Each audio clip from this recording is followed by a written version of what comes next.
name's Jim Stobie, and I'm here to talk about a place that's been a real blessing in my life, as well as the lives of travelers, veterans, and disadvantaged youth over the last 8 years here in northern Montana. It's called Orange Acres. It's a free guest ranch for veterans, disadvantaged youth, and travelers. Orange Acres is owned by Jeff Halverson, who operates a car lot to finance the operation. Property consists of a community center with a bunkhouse and a communal kitchen, and then a large acreage with a car lot, animal pens, and generally just a lot of room for everybody. I myself have been coming up here since the place opened in 2008, whether it be between jobs after I got out of the Coast Guard or just for summer vacation. And I found it to be a peaceful, placid place to just take a break from the cares of the world. So why are we making this video? Because Orange Acres is under attack by Missoula County and is facing immediate shutdown. So in the following video, we'll be talking briefly about the services Orange Acres provides, then going into the details of the court case, and then talking about some possible solutions. Orange Acres is kind of like a place where anybody can crash their head for a night. There's all kinds of interesting people that come through here. But it's clean. There's no drugs or alcohol or anything like that. Couchsurfing is a network of friends from all over the world that will email each other and say, hey, can I come stay at your place? A lot of the people are they're just kids that are just packing around the country. They want to see the world, and they throw everything they need in the backpack, and they're hitchhiking around the country. And we have people from Europe come here and want to see America, but they don't have the money to do it, and they're not letting money stand in the way of their dreams. They're going to, chase their dreams. They're going to see the world. And you can see, look at all, this is all placards. Over the years. It's been here since 2008. And I got a place with all my friends can come up and help out. People are financially disadvantaged. They don't have a lot of money, and I wanted to give a place for them to be able to stop and not have to worry about where they're going to sleep tonight, not have to worry about, they're wearing dirty clothes, give them a place to wash it, and give them a place to do their dishes and eat food, and the whole 9 yards, and just simply be. Inside the community center, we've got this complete kitchen. It's not like a chef's kitchen or anything like that. It's like a family ordeal. We eat meals together a lot of the nights here. And kind of a rec room with TV, couches, music gear. Area for everybody. Fire pit and hangout area. Nice view of these peaks. Got a full flock of sheep here. We got those guys. I don't know what variety that is, but here they are. We've also got rustic cabins. Jeff and volunteers built all of these guest cabins from 100% recycled materials. Hey, so what do you think of Orange Acres so far? This place is awesome. It's very beautiful. So authentic. Some unusual. Yeah, something special, I believe. This is the first time, not in America, but for sure in Montana State. And it's so awesome, and thank you guys. It's all about giving. And the back to the charity thing is, we're open to everybody. It doesn't matter if they have $1 or $1 million in their pocket. We just want to, the idea is to help make the world a better place. Got a call from one of the tribal groups, young man who needed a place to stay. He'll be okay in a few days. He'll have some more money and be back on his feet and on the road. I'll get you a sign-in sheet here in just a second. Do you play piano? My favorite is Beethoven. No kidding. I figured maybe some Bach, but not Beethoven. The thing is that you can't change your past, but you can change your future. We got a garden with strawberries. They're watering this tomato patch right here. It is absolutely full. Everything you need. You got carrots, green beans, kinds of other good stuff in here as well. Massive zucchinis. The people that stay longer in our work stay program, let them stay in exchange for doing work. I'm James Hebert, originally from Seattle, Washington. My name is Jason, and I'm an entrepreneur, and I was just traveling through the country. This is a super nice place. Fun place with good food and good people. Something that you don't find very often anywhere.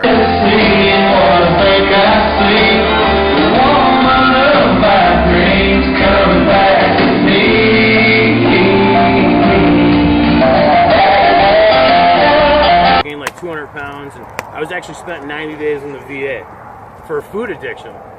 So it was crazy. Like the first day, we're all sitting around in a circle. Came around to me, and I didn't know what to say, so I was just super honest. And I looked at all of them, and I was like, "Have you guys even had Taco Bell?" When you're traveling, sometimes you can't always stay in hostels or camps. Sometimes you wanna, like a family environment, you wanna connect with people.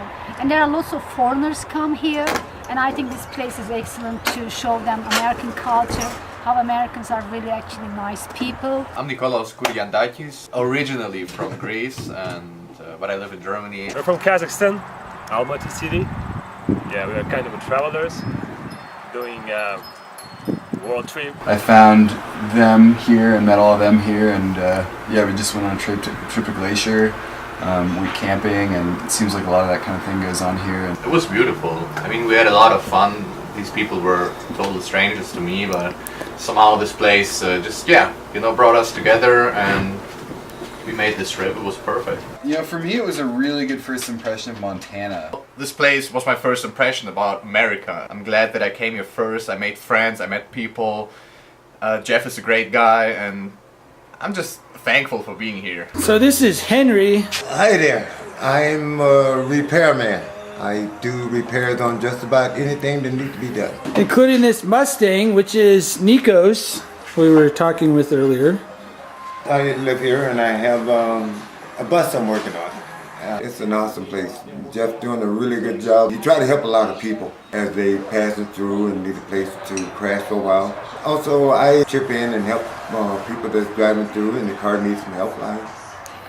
We all get together. Jeff got a good thing going. People should try to help and support it. I found Jeff's place by online. I just found Orange Acres. It was just a random thing. And honestly, I thought he was a crazy guy, and I did not trust this. I had it as like a backup plan. They don't trust used car salesmen. That's what it is. Jeff drives this whole thing, and it is his emotions and it is his drive that keeps this place going. I think Jeff is an awesome guy, and I still can't believe he's a person. I honestly believe that I just never seen someone so generous, and honestly, I don't think I will. You know, I do get something out of it. I get their friendship. I have rich and friends. So Jeffrey James from Orange Acres heard that I didn't have any ketchup, and he brought all kinds of food for us. I am ever so grateful. We really did need some of this stuff.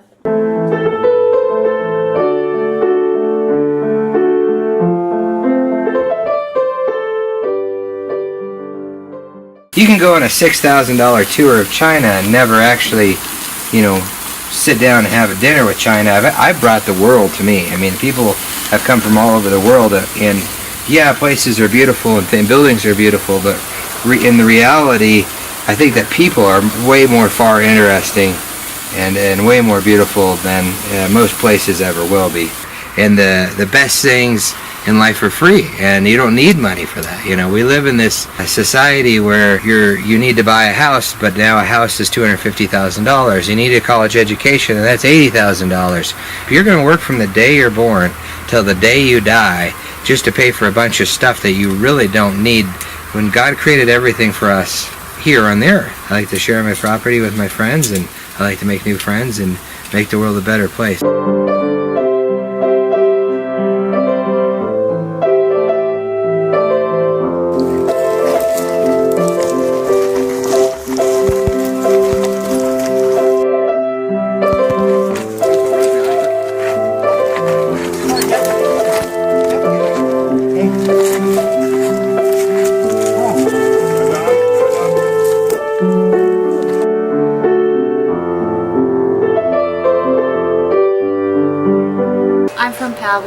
My name's Angela Cheney. We are on the reservation right now. I'm Ponderay. My mom was an enrolled tribal member, so I'm a first descendant. I first came to Orange Acres 2 years ago at a difficult point in my life. It was very helpful for me and very good to know that you have a roof over your head and not be homeless. There's no reason why somebody should come and prevent you from taking care of other people and helping them with having a place to stay. So Jeff Halverson started Orange Acres in 2008, and for the first 3 years was able to operate things pretty much as you see here.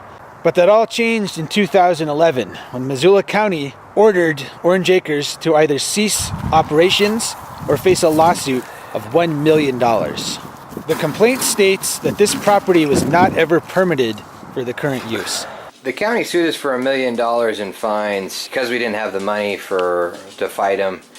We agreed to try to work together with them. We let them inspect the property, but in the end, they didn't live up to their end of the bargain. In 1995, the county found an illegal septic system on the property that was serving the commercial tannery. They issued us a replacement permit for a new septic system, and on that permit it said separation adequate for surface water and separation adequate for high groundwater, both indicated with the line through the yes checkbox. The permit also says that there are sanitary restrictions on the lot. The property had sanitary restrictions on it that maintained that it could only be used for a single-family dwelling. But despite this, the county issued a commercial septic permit. The permit allows for commercial use of the property. While the permit says separation is adequate for surface water, the permit also says fill in a pond and maintain 100 feet from irrigation ditch. Why wasn't groundwater testing required? Despite instructions on the septic permit, Barger found that the septic system had been installed 60 feet from the irrigation ditch, and he wrote 60 foot okayed on the inspection form. The sanitary restrictions also said that no sewage disposal system should be within 100 feet of any lake, streams, waterway, or irrigation ditch. Barger instructed to fill in a pond and build the new septic system downhill of where the pond had been, but never required groundwater testing, even though the pond and the irrigation ditch had been nearby. The backs of the permits had been left incomplete. In 1996 through 1997, the county issued another septic permit to expand the existing septic system on the property. This permit also had been left partially incomplete and showed again that separation was adequate for surface water and high groundwater, surface water being greater than 100 feet, even though Barger had knowingly allowed it to be installed within 60 feet of an irrigation ditch. Now this permit said that there was no sanitary restrictions on the lot, despite the COSF still being on the property, which required the property to be used for single-family residential. Once again, the back of the permit was left incomplete. The septic inspection form, this time, does not show the irrigation ditch at all. The section that says surface water is intentionally left incomplete as well. The county threatened to shut down my car lot if we didn't comply with their demand that we put in a new septic system for the property. We would have to move the septic system an additional 40 feet from the irrigation ditch from where they had approved it before and install an entire new drain field. The county required us to do groundwater testing on this exact same piece of property where they had approved 2 different septic systems before. When irrigation water from the field next door flooded the property for 2 weeks in the summer, they said that the property should never have been approved for a septic permit. So to clarify what's going on here, Missoula County incorrectly approved the previous owner's septic tank and then found Halverson in violation of the septic regulation when it was them who approved it in the first place with the previous owner. They kind of used the lawsuit as probation and literally held it over our heads for 4 years, trying to get us to comply to whatever they thought was the law, which wasn't the law. After 5 years of legal battle, the case finally reached a judgment in early 2016. The judgment granted some concessions to Halverson, but the most important findings is that the second kitchen in the community center has to be removed, along with all the beds. We won the right to exist. We won the right not to have an accommodations license. We're not a campground as they claimed that we were. We're not an RV park. We didn't have to have the license, which they intended to deny us just to stop us from doing what we're doing. They said that we could only have 3 bedrooms. Eventually they said that we could have 6, but and the judge said we could have 6 too. So we wanted 8, but it's definitely going to cut down on our ability and the amount of space that we have to help people. Well, they put a lien against our property during this entire time, and that lien has cost us over probably about $50,000 in higher interest. The lien kept us from selling it, and had I have lost my job or not been able to pay my mortgage, I would have lost my property, or not been able to work for myself as I do. If you want to know every detail about the case, it takes 4 hours to go. No, but why did they come after you? So if Walmart had 80 RVs in the Walmart parking lot. There's 80 people camped on the Occupy movement, and there's people living on the Forest Service grounds. Why did Missoula County come and sue us for letting people stay in RVs? on our property. When you want to help the poor people, they don't see no way to get any money off of that. If they're not making money off the population, they don't want you to do it. Yeah. If you were setting up something where you could charge people, like a motel, and then they can get the bed tax. There's been no evidence that this septic is contaminating anything. There's obviously not a major concern about waste getting into the water around this place. This is the north edge of the property, and just pointing out, I mean, big old herd of cows right up here. You got a stream here. They're obviously, you know, defecating in that thing all the time.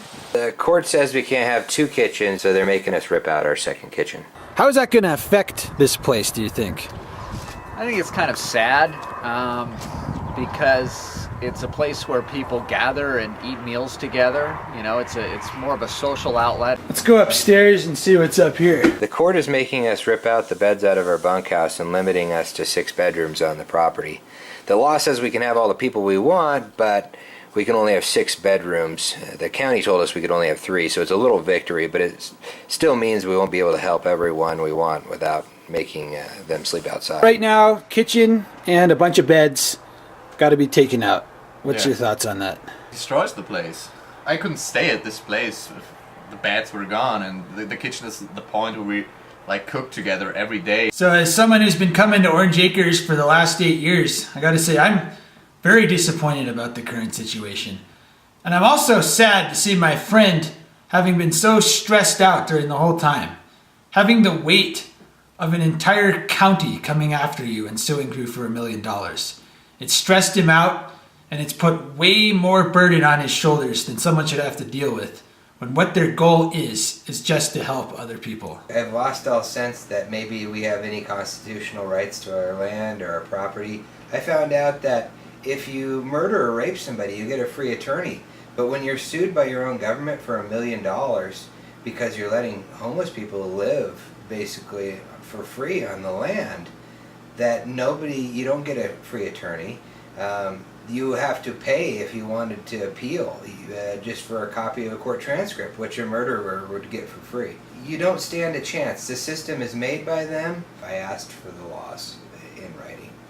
And then when I pointed out the errors in the permitting, then it became a retaliation. The reason I fought for 5 years against Missoula County has been just so I could help other people. We tried to comply, and as long as we wanted to help people, the answer was always no. They told us we couldn't have 2 houses, so we said we'll connect the 2 together and make 1 house. They said, fine, you can do that, but you can't have 2 kitchens. I said, well, that's where my guests cook their food, and that's where they can do that. They said, well, that's like having 2 houses there. I said, well, what if I screwed the door shut? You know, we went every way possible to try to deal with them. They said, well, you need a bigger septic system. I said, fine. You know, they said, oh, well, you have to move the septic system from where we illegally approved it. I said, fine, we will do that. They said, no, you have to do groundwater testing by a date that already passed this year, so you have to wait till next year. The answer is no, and we'll tell you the reason why later, and that's the mentality they've got. To me, this seems like discrimination against somebody trying to help disadvantaged youth, veterans, and travelers on their own without doing it through some kind of government hoop. So the easiest way to remedy this would be simply to get a variance from the county and allow the property to continue as is. The simple fact is there's not a real case to be made that the amount of sewage created by the property is an issue for really anything. The other solution is building some improvements on the property to comply with the county's decisions. Right now, the money isn't there, so we've got a GoFundMe account, and it'd be cool if you'd at least go take a look at it. Orange Acres has been around for 8 years, and in 8 years we received roughly about $900. It's mostly everything that's paid from Orange Acres comes from recycled materials, food that we grow, and it comes out of my own pocketbook. My car lot makes a little bit of money, but certainly not enough to keep the $3,500 in bills that it costs every month to keep Orange Acres going. We had, $400 to $800 power bills. That's why this GoFundMe is so essential. So it's going to take some work before we're able to reopen. And so if I give somebody a free place to stay, even for a few days, and make their life happier for just a few days, I mean, I don't think there's anything better. I don't know why people just aren't nicer to each other.